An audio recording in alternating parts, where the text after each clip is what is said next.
Welcome to the Strategy Skills Podcast. I'm your host, Kris Safarova, and the show is brought to you by our firm, Firms Consulting, the team behind strategytraining.com. If you want to become a stronger strategist, more effective leader, we have built strategytraining.com to be your go-to platform. We offer advanced training used by clients at major companies, including consulting firms, but not only consulting firms all over the world. That's all the housekeeping. We have with us today Erin Coupe, who is a founder of Authentically EC and a former Wall Street executive with 17 years at firms including Goldman Sachs. And today she advises professionals and organizations on integrating neuroscience, energy, and modern leadership skills to drive clarity, resilience, and performance. Erin, welcome. Thank you, Kris. It's good to be here. So you spent nearly 2 decades succeeding in high-pressure environments. We have it in common, living very, very interesting roles in corporate world. At what point did you realize that performance alone was no longer enough for you? And what did that moment teach you about yourself? Yeah, you and I, we do have that in common because I know we both chose to step away from very high-powered, high-stakes, roles and corporations. And for me, I would say one of the most pivotal moments and really realizing that my life had become so just about performance and about achievement and attainment. That pivotal moment was I had children in my mid-30s and I realized, geez, I commute 10 hours a week. I work, no less than 60. I've got a nanny for 55 hours a week. And I didn't like how I felt in my own life anymore. And yes, I had a lot of the physical reactions that I know you also experienced in your body where, I was having fainting spells. I had unexplainable rashes that couldn't be cured with anything but steroids, terrible migraine headaches. So I had a lot of those things going on, which were, definitely signs that were, my body was giving out. But I had to get to that place within myself where I really started to question why I was subscribing to that lifestyle still. And what was the process of transitioning? Oh, if it were a straight linear path, then I would probably be doing something different in the world right now, right? It wasn't direct or straightforward. What happened for me and in my experience of transition is that I became really passionate about inner work. And when I say inner work, some people know what that means, some people don't. So I'll just kind of, elaborate on that a little bit. I became very passionate about working on myself in a way that I was transforming what it meant to be me. So I was no longer just the identity in my head or that my ego had learned to identify with. I was becoming more of my authentic self. I was becoming more of who I truly am and who I'm truly meant to be. And it meant that I had to look at parts of me that I had not healed and parts of me that I had sort of shunned or suppressed. I needed to do a lot of emotional work and get in touch with my own feelings rather than numb them or project them, which I was very good at. I believe a lot of people in corporate worlds are very good at that, as we're kind of taught that. And in doing a lot of that inner work, I became passionate about personal development, about mindset growth, and about how we can shift our lives based on how we get to know ourselves more fully and bring that to life. And in doing that, I started to write articles about these topics. And this is back when on LinkedIn, this is around 2018, 17, 18, when we would actually post articles on LinkedIn. It wasn't just a feed. And if you were going to write something, you had to write an article, which not a lot of people did because it was a little terrifying at that time. So in writing those articles, I started to be asked to come in to corporations and speak on these topics. So one person in my network would say, hey, can you share this at our town hall? This is very inspiring. And someone else would say, oh, could you do a workshop with our leadership team on this? This is really good stuff. So I was listening to the universe give me the signs that this is a calling, that I'm onto something and I have a gift and I need to offer that more broadly. That's essentially how my transition went. And again, not linear, but I just listened to the signs and then of course developed the business, over time. So you mentioned inner work. Can you share with us more details on what was some of the types of work you have done as part of inner work that was very effective? Yes, absolutely. So For one, I mean, I started to read a lot of books, and I've always loved reading, but in my adult years, in those grinding years and, these big corporate jobs, time was scarce, right? Especially as I became a working parent. And so I got really, I lost touch with reading, and that was something I really enjoyed as a hobby. So I just didn't give time to that anymore.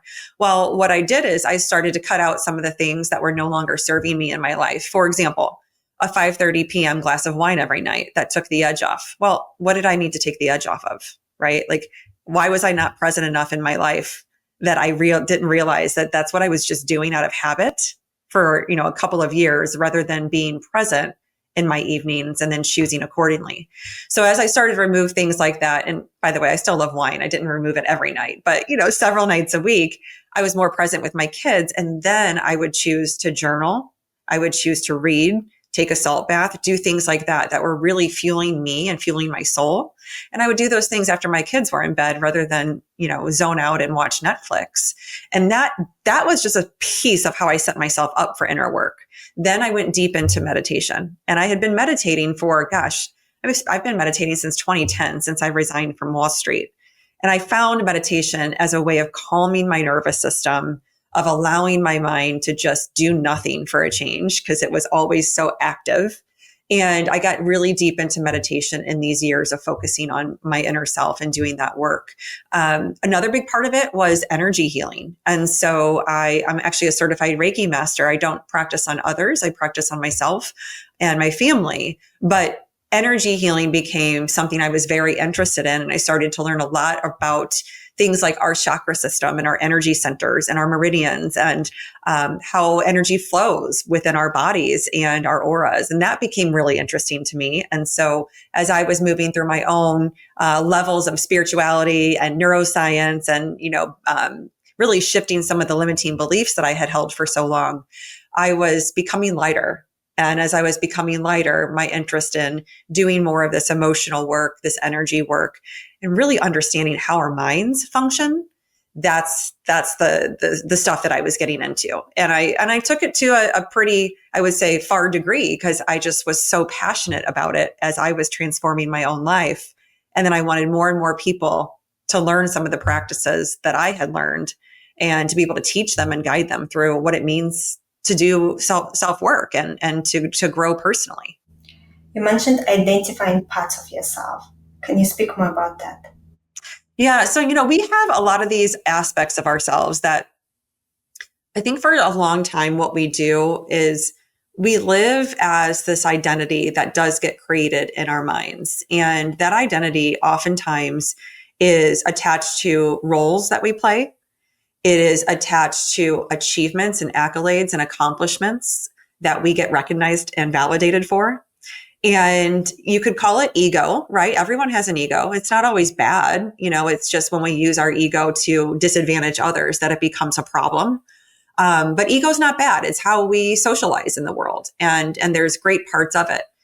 Many times though, and this happened to me, and so I can speak very vulnerably and open from experience, our ego is actually a wounded version of who we are. And this wounded version of who we are holds these scripts, these narratives, these false stories that are just not real and not true, but they're based on a lot of programming in our subconscious mind that holds negativity, that holds limitation, that tells us that we are not good enough, that tells us that we'll never be like that person, or never sound like the other person, or never have what this person has. And it compares us, and it really keeps us, what I would say, like confined and contracted into a small identity.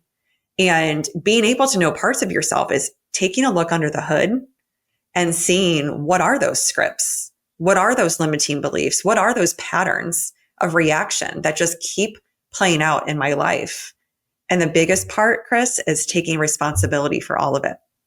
Because a lot of times people don't do that work. They don't choose to do it, at least. They get catalyzed into it. They don't choose, because when you look under the hood, it's not pretty. We all have these parts of ourselves that aren't beautiful, that aren't, rainbows and unicorns and roses. But if we don't look at those things, how can we change them or ourselves for the better? We cannot. And you mentioned healing. What was effective in terms of healing from past trauma? Yes. Oh, there's a lot there. I mean, I believe that we're actually always on, a healing journey, and we're always on a personal development, personal growth journey. There is no arriving at perfection. And I want to make that clear. Like, none of this is about perfection. What this is about is pushing ourselves for excellence. And we can do that daily. Each day is going to look different. Each day is going to feel different. But we can expect out of ourselves what feels right to us in that day, what feels aligned for us in that day. And I always say this to my kids, you can always right your wrongs, right? So if you say something that you wish you wouldn't have said, if you treat someone unkindly and you really feel bad about that and you realize it was the wrong thing to do, go back and apologize, go and own up to it. And when you take your energy and you say, hey, I don't like what I presented to you, I don't like what I projected onto you, I want to take that back. I own that. And I'm going to now heal that. That is absolutely what is possible. So for me, my journey with healing early on was a whole lot of no longer projecting onto others what I didn't want to feel myself. And the biggest person that got the brunt of a lot of that was my husband. Over the years, he was my safest place. So he was the place I could dump a lot of that resentment onto, a lot of that anger that I had felt that was very, very deep rooted. It wasn't about him. It was about all kinds of stuff in my background and in my life. It was about, my childhood and growing up in poverty. And it was a lot of stuff that I didn't realize where it was coming from, but it was really deeply seated in my subconscious. And so a big part of doing that work, that inner work and healing ourselves emotionally, is about actually feeling in our bodies, what is the emotion? How does it make me feel? Where is it in my body? Where is it coming from? And then choosing to just be with it and allow it to be present. And then guess what? Choosing to let it go. It's so interesting because just yesterday I was working on a training for my clients on this. And this morning, my colleague sent me a message about trauma living in the body, which is exactly what I was focusing on yesterday. And then today we're talking about this, how it's all happening at the same time. I wonder what it means. What is the universe telling us here? No coincidences. That is very true. So what would you recommend to someone who's listening to us right now? And a lot of what we are talking about to them is very interesting, but they don't even know where to start this process of doing inner work. What are some of the first steps they should take? Yeah, well, I just put out a book on this. So I would say one of the first things you can do, and not to even plug it, but realistically speaking, I didn't know where to start. And I wish there would have been a place for me to actually go that I could have said, okay, this one book is going to set me on this path. And I know exactly what practices I'm going to work with.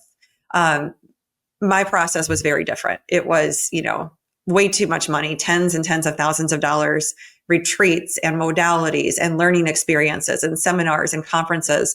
And, the 400 books I read in 3 years and, a lot of it, which did nothing. But, there's not necessarily a place where you can just go for like, I'm going to be healed and transformed. It doesn't exist. Okay. So one of the things that we have to do is realize there are gurus in the world, but if you believe that you need a guru, I'm going to tell you right now, you don't. What you might need is guidance, and that's okay. That's like having, a therapist for, bad anxiety or depression. You might need your holistic healer for your physical well-being, right? Like these are guides. These are people who help you see things that you otherwise don't see, because a lot of us, we've got blinders on, we can't see our blind spots. So if you were to consider, where do I go to develop a relationship with myself where I can see under the hood, where I can understand my patterns, where I can understand the limiting beliefs in my mind, and I can start to transform those. What you have to do is look for self-awareness practices, tools, right? It doesn't mean you're going to read something and you're going to flip a switch. Doesn't mean you're going to hear something and flip a switch. What it means is when you develop a rhythm, a repetitious rhythm of practice that is allowing you and enabling you and empowering you to build a relationship with yourself, you will come to know yourself in more organic, natural ways that will eventually just be embodied and become you. So the practices are what you have to intentionally put into your life. And I call those rituals. When you intentionally put a ritual into your life, which is self-reflection, which is journaling, which is meditation, which is time in nature, which is stillness, connection with others, dancing while you cook a meal, or listen to music while you cook a meal. Like, these are intentional moments of self-honoring and reverence, that when you do that, you will come to build a relationship with you and feel more connected to who you truly are. So I say, start with self-awareness tools and practices. Where you go to get those is up to you. But if you want them from my book, that's what my whole first part of my book is about. Erin, and what are your rituals that you rely on the most? Yeah. Number one, my mornings. Like, no one can interrupt my mornings, and nothing can interrupt my mornings. So I do not allow technology into my headspace until 7 a.m. Now, what time I get up each day differs. Early on, for the first, I say 3 to 4 years of really doing some deep inner work, like the really, really deep stuff that I was really healing, I was up at about 5:15 Monday through Thursday. I gave myself, a little bit more time to sleep Friday through Sunday. But I was up very, very early. And it was also because my kids at the time were up at 6 a.m., around 6 a.m. So I just wanted 30 to 40 minutes of alone time. There is nowhere else that I could have been alone in my life at that point in my life. So think about that. Where do you give yourself time and space? A lot of people will say, I don't have time to give to myself. And that's a problem, right? They do have time. If they look at some of their habits, some of their distractions, they have to see where they can cut those things out. So that's the next step, is to be able to cut things away from your life, pull things out. Sometimes that's people, it's places, it's activities. Sometimes it's just habits, but pulling the things out that are keeping you from focusing on you. I always say to people, the number one thing you can do for you when it comes to introducing rituals, when it comes to building a relationship with you, when it comes to healing, is to give yourself that time and space. So that's my morning coffee, my journaling, my reading a book. Sometimes I'll read a chapter, sometimes 10 chapters. It just depends. It's not a routine. This is not something I'm doing to check the box. And I'm very big on, let's not check the box. The moment we turn it into one of those things, it's not a ritual anymore. It doesn't become energizing. It becomes a task. And tasks are things we have to get done. They're obligations. They are not rituals. They are not uplifting you, right? Another one is, time with my husband, walking without our phones, talking. He's in my business, talking not about business, talking about everything else in our lives. That is one of our rituals. We're very intentional about that time with each other. Cooking a meal with my family, doing a puzzle. I am all winter long. I do a 1,000-piece puzzle, like by myself. And it is one of the most cathartic things that I can do. I get lost in this sea of thought, and most of my thoughts I am directing intentionally while I'm doing the puzzle. So it's a quite positive mind space for me to be in, rather than just mindless. So those are just a few of mine. When you were going through this heavy learning journey, when you just started with retreats and so on, and I have gone through a similar journey. I'm always learning. I never stopped really, but the numbers I spent are much higher, so don't feel bad at all. Was there 1, 2, 3 insights that came during that time, either through reflection and just it coming to you during meditation, for example, or maybe in one of the retreats and so on? 1, 2, 3 insights that really changed the way you lived your life from that point on, once you realized that? Well, I'll tell you one thing that changed the way that I looked at myself. And it's not necessarily like something that's teachable, but it is something that happened. And I was on a retreat in Bali that I had actually won. And so again, it was the universe giving me a sign that, there was some reason I was supposed to go there. Right. And ultimately I knew those reasons. I just didn't know it. You never know those things till hindsight. But I went and saw this, this tarot card reader. And this guy literally looked like the Buddha. It was like amazing. It was uncanny how much he looked like the Buddha.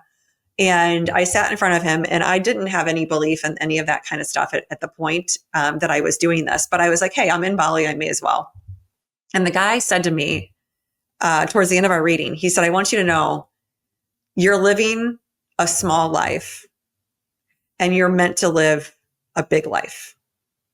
And I was like, what does that mean? He goes, that's what you have to figure out. And I was like, whoa. And it was so profound, but it touched my heart in a way that I was just really like almost kind of unnerved by, but also excited by. And I kept that. I mean, I put that in my notes on my phone, and I've kept that close to me for a very long time, because what I realized when he said that is like, he was right. I had been a shell of who I actually am for a long time. I was a fragmented version of me. I was a chameleon. I would show up this way in one place and a different way in a different place, thinking that I always had to conform to the environments around me, that I always had to say what everyone wanted to hear, that I had to be what they wanted me to be. And I didn't ever feel like I could just be myself. No one told me I couldn't be. It was my own doing. It was the way that I was responding, or should I say at the time, reacting to the world around me, to the people around me, rather than me standing in my sense of self, owning my self-worth, and stepping into the environments and the situations around me from that place. And so that was one of the most eye-opening things. I would say from a tools perspective, some of those things that were really eye-opening from the get-go, learning about energy. I mean, learning how energy dynamics work and how our body responds to energy. And, I did learn, we have a sixth sense, and that is to sense other people and their energy, and also the energy of environments around us. So when you go into a big pitch and you're sitting across the table from the, opposing team on the other side, and, you're pitching business, and you don't know anyone in the room, and you're hoping you win, and your whole team has like got this amplified level of energy that's kind of nervous and like ratcheted up and ready to go. How does it feel for the people on the other side of the table? And how does that room feel? And that's how you define chemistry. Well, chemistry in a room or between people is just an energetic exchange, right? And so I started to learn just about a lot of those things. I read books like Anatomy of the Spirit by Carolyn Myss and The Wheels of Life, and like some of these books that were just teaching me about our energy centers and our energy system. And I was very, very moved by that, because it felt more real than anything I had ever learned in academia, actually. And then I would say, one more thing that I found to be really intriguing when I went to retreats or conferences and seminars is this notion of meditation can really kind of take you to a transcendent place. And, we've all heard about people that do, psychedelics or things like that, or go to these retreats for those things. Nothing against people that do that. It's just that's not my jam. But what I have found to be very profound in deepening my meditation practice over time. And this is going back. I mean, I probably have for about the last 7 or 8 years can get these interesting downloads or these dialogues that will happen within me. And I'm conversing with, call it source or God or my higher self, my soul, whatever you want to call that. I am getting these downloads and having these almost like two-way conversations about things that I otherwise didn't know. And I find that to be pretty profound. And sacred. And very sacred, very sovereign. Yes. Talk to us about meditation. Mm-hmm. How do you practice meditation? What technique you're using? Yeah. So it's so funny because I've been like a type A person for a very, very long time in my life. And I have eased up on that as I have healed perfectionism and people pleasing tendencies and, a lot of the self-sabotage in my life. But I used to be extremely type A. And so something like meditation used to feel so foreign to me. I was like, yeah, right. I'm never going to do that. Or it's never going to work. My mind will not stop. So when I first found meditation, it was by way of reading a mindfulness book called The Buddha Walks into a Bar, which I read in, 2010, 2011. And I was resigning from Goldman, and I told my husband, we were newly married. I said, I really want to learn how to meditate, but there's not any way I can do this on my own. And at that point, also, it wasn't mainstream at all. Like no one really talked about meditation. So he found me this class that was like a mile away from our house in Chicago. And he said, look, it's on Wednesday nights at, 7:00. It's a 2-hour class. And it was like 12 weeks long. And it was taught by a former priest turned Buddhist monk. And I'm thinking, this is way far out there for me, but okay. So taking that class was really instrumental because I learned about like the science of meditation. He had a really nice manual he created, and every class we did an hour of, conceptual learning about meditation. And then we did an hour of practice. The hour of practice was rough at first. I mean, I was falling asleep. Like it was definitely not really for me initially. But then after the class, I stuck with a cadence of I can do this for 10 minutes a day. And I did it 10 minutes a day, just silent meditation for a long time. And then I got pregnant and I started having babies and I just totally lost touch with it as these things happen, we veer off center. And I started to feel this disconnect from myself deeply. And that's where I was telling you earlier that I started to have some of these deeper questions come up within me where I was just kind of going, why am I living my life like this? Like, this doesn't feel right. Something feels off. I don't feel good every day. But on paper, my life is good. So what is going on? Like, what's happening within me? And that's where I realized I've got to start my meditation practice again, because I had almost like veered off center from my heart, and I needed to come back into that place. And meditation really helped me with that. So I love silent meditation. It just is a time to really sit in my body, connect with my heart. I essentially talk to myself in meditation, right? I mean, this is in my mind. I am having a conversation, but I'm understanding the thoughts that are there, and then I'm choosing to let them go. Or some of them I'm holding on to it, but just letting myself know I'll get to that later. It will be there. And then some people do transcendental meditation. Some people do guided.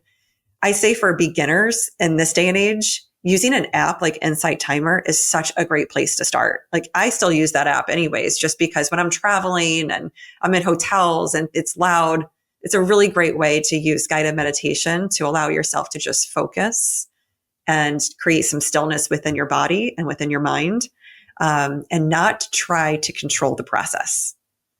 We try to control it, nothing's going to happen. Trust me. And when you meditate without using guided meditation, what is the step-by-step process if you had to break it down? Yeah.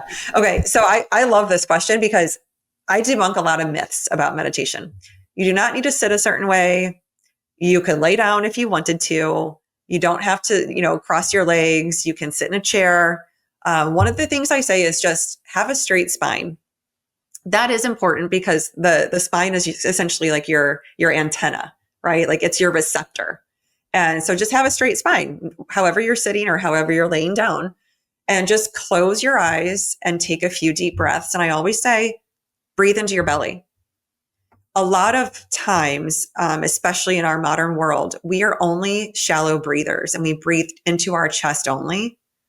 If we're not bringing the breath all the way down into the belly, we're not getting the full experience of activating the parasympathetic nervous system, which is the calm and relax part of your nervous system. So you definitely want to do that with meditation because it is going to calm your body and it will calm your mind. Do not try to control your thoughts. So when I first go into meditation, usually I am sitting, sometimes on a chair with my feet on the floor and sometimes not. Close my eyes, 3 deep breaths, and then I'm just present.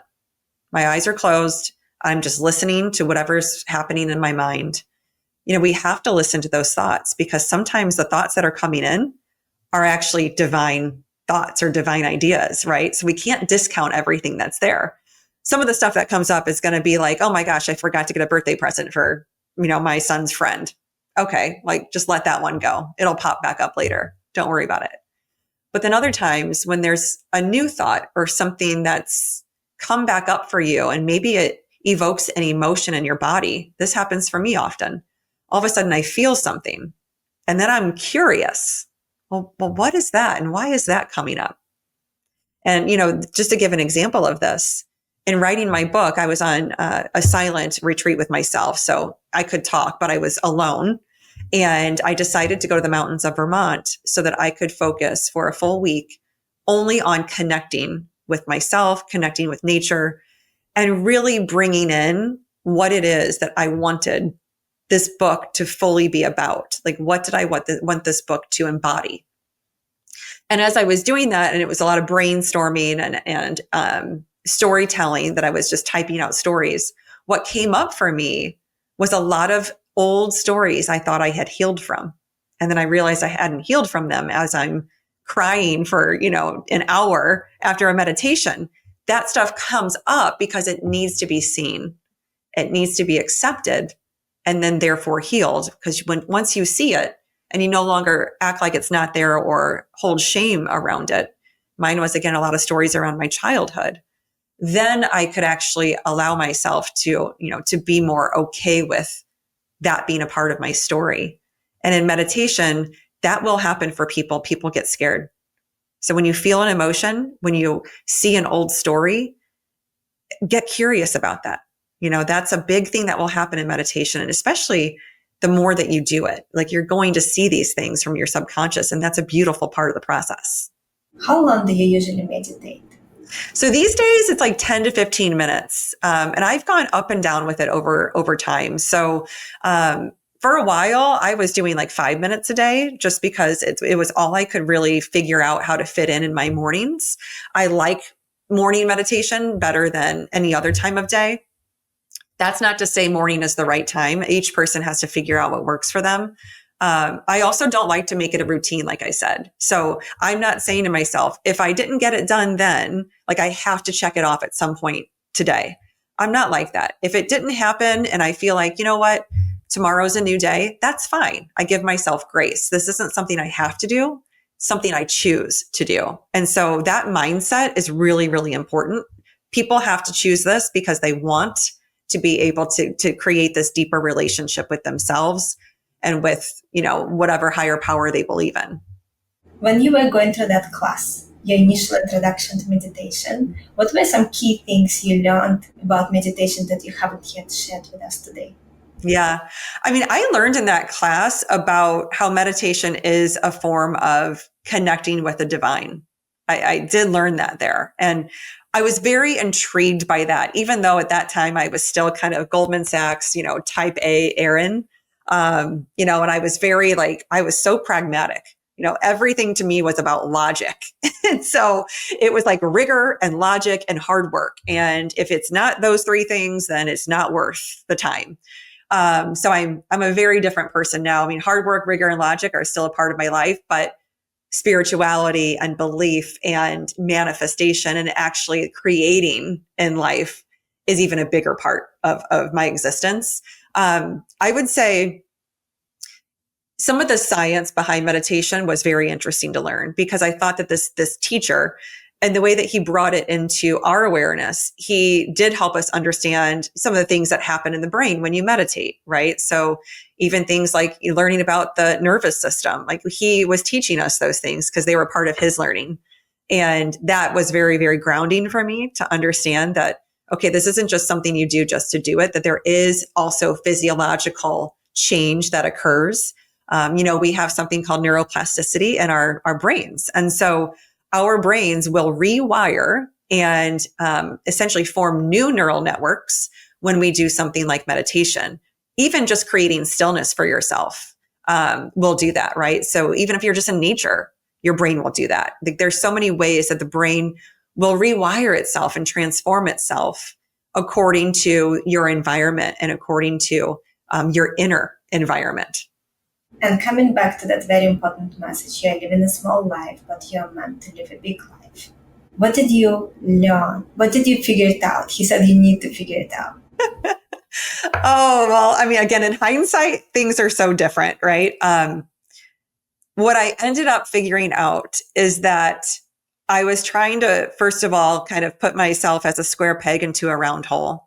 I was trying to make myself adaptable and conform to situations, places, and people that did not fit me, that weren't for me. And it never felt good because it wasn't who I am. And it wasn't what I was meant to be doing or where I was meant to be.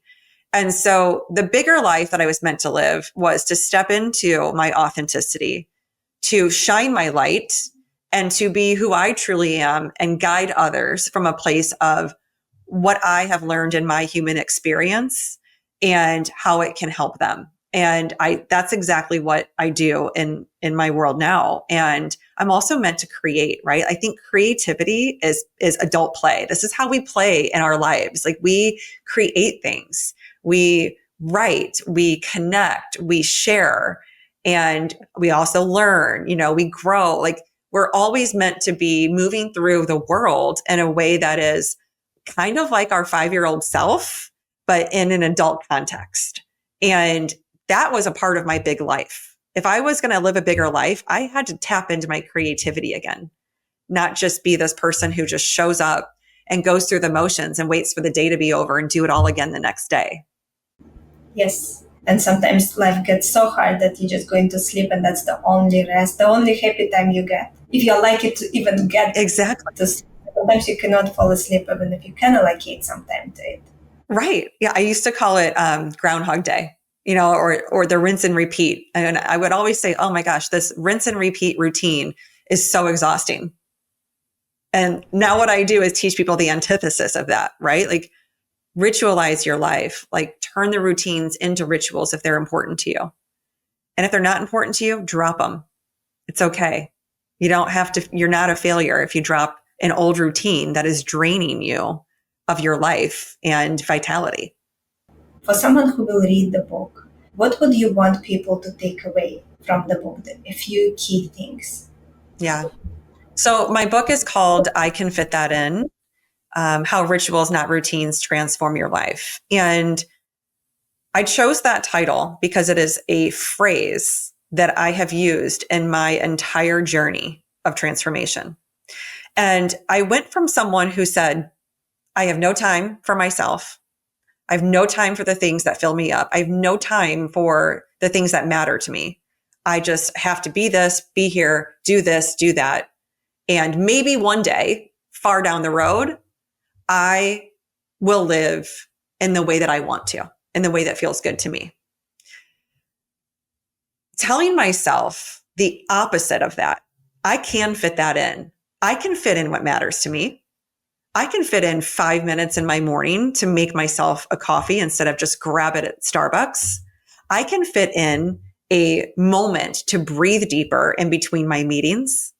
I can fit in the yoga class, like whatever it was. But when I started to say I can fit that in, it helped me see initially the things that I need to remove.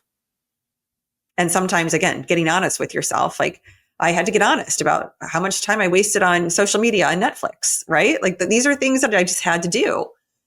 But also being able for the reader to say, I can fit that in, is for them to empower themselves to design their days, essentially design their life around what actually matters. And this is not about people going, well, work doesn't matter to me. This is not what's going to happen. Our work matters. Everyone's work matters. It doesn't, if you're in a corporate job, that's great. There's nothing wrong with a corporate job. Your work matters because it gives you your livelihood. In exchange for the value and the time that you provide, you earn a salary, you earn income, and that supports your lifestyle. So our work is a very important part of who we are. And we have to let go of this notion. And this is a big takeaway for people. Reframe the notion that we're waiting for 65 to retire and ride off into the sunset, and that living our best life means not working. That's not true. That's a story we were sold. Living our best life does not mean not working. Living our best life means being aligned with our values, choosing intentionally where we give our focus and our attention, ultimately our time, and then being so grounded in who we are that we move through life, allowing life to just be present in front of us, and we respond to it and we create within it. Like, that's what I want people to take away. You can design your life intentionally, but you have to get very real with yourself in order to do that. What do you feel is next for you in terms of this inner work that you are doing? What are you working on now? I mean, I'm always learning. Like, I feel like there's always something that I'm like getting kind of jazzed by, because I don't really believe in complacency. I believe that, again, we're always evolving, right? So one of my major things is that as a Reiki master, I kind of go up and down with my practice. And it's not something that's just like riding a bike. It doesn't just click back in. So I need to really give myself some focused time to get more into studying that again, because it's been a few years since I've really dived deep into that. But I believe energetically, it's just a really profound practice, and I want to deepen my awareness with that. I'm always reading. So I read a lot of books, and I'm at the point where I'm speaking with some universities around some of the work that I do with people, and, self-leadership, which if you lead yourself well, you will lead others well, is really my mantra. So maybe turning some of my teachings into curriculum, whether that's through an adjunct or a course that kind of becomes a part of another curriculum. I'm not totally sure yet, but that's an exciting thing, because I feel like there's a lot of people, whether it's that age 18 to 24, or it's, graduate students, or even executive education. I think that there's a really great way to be a part of academia about things that are not as academic. What are your thoughts on AI? How should our listeners think about it? Oh, this is interesting. So I just read a book that is going to be published pretty soon by a dean of students at my alma mater at the business school. And I went to a Jesuit college, and the book is called With a Bot and a Prayer. And it really changed my thinking on AI, because what it comes from AI from is an angle or a lens that AI can actually be a tool of formation. And formation is a word that they are using for a sense of self, a sense of becoming, or as I talk about it, like being your authentic self. Those are really synonymous. And, the way that I use language and they use language, it's synonymous. And I never thought about AI as that sort of companion of self-discovery. But what they teach in this book is that you can actually use AI and allow it to get to know you and your aspirations and the way that you essentially think, and have it ask you deeper questions rather than just give you information. And I believe too many people right now are using it as a tool of just efficiency and convenience and obtaining information. And of course, it's helpful for that. Don't get me wrong. But if it were more so used as a tool for deeper reflection and deeper thought, if you've got a friend sitting in front of you who asks you 10 questions about this one topic that you're really focused on, that's going to be a very insightful discussion. You're probably going to learn some things from that. So being able to use AI in that way, that it actually is trained to ask you really insightful questions and allow you to lead yourself to some deeper answers or a deeper sense of knowing. I think that that's going to be probably a big part of our future. And what skills do you think our listeners need to strengthen, work on to stay relevant? I mean, the number one thing I think people need to work on, and I say this all the time, the corporate world isn't bad. It's the people in corporate that need help.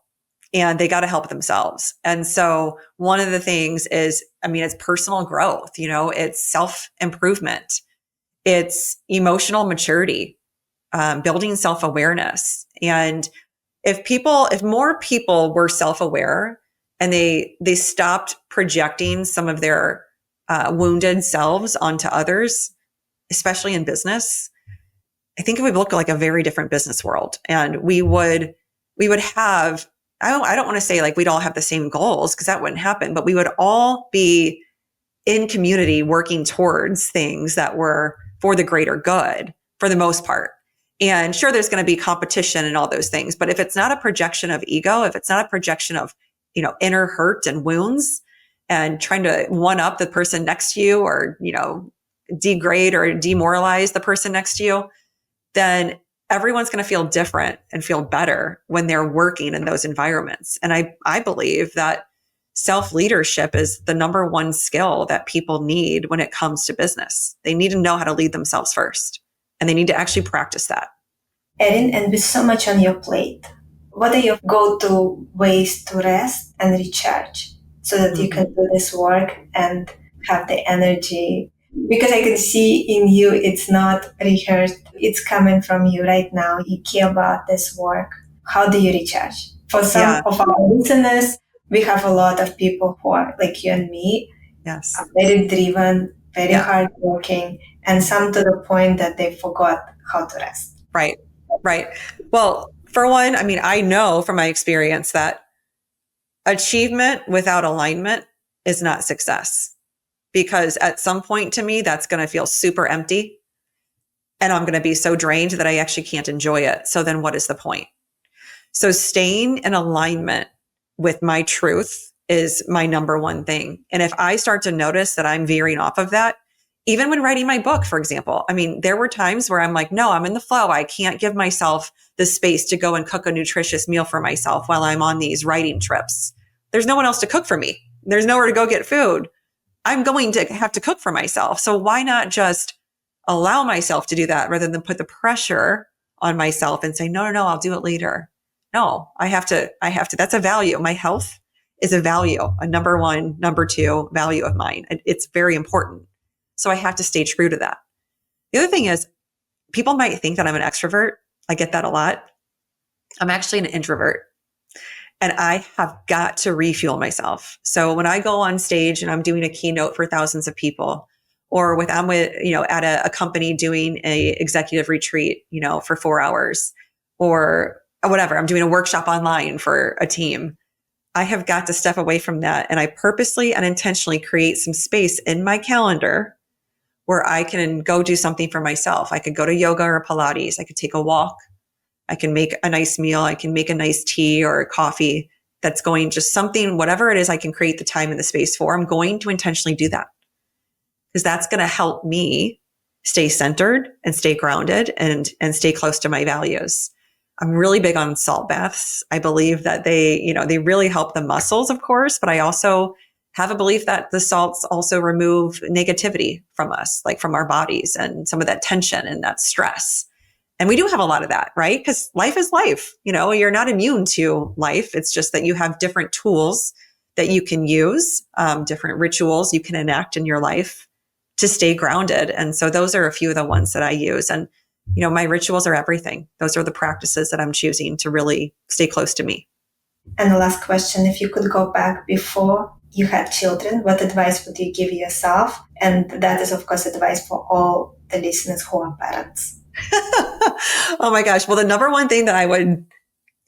one is brush your teeth, because for my kids are 15 months apart. And I swear for the first 2 years that I had babies, I was so worn down in every aspect of my life that I barely even gave myself the time to brush my teeth. And I paid for that because I had to get a lot of dental work done and it was not fun.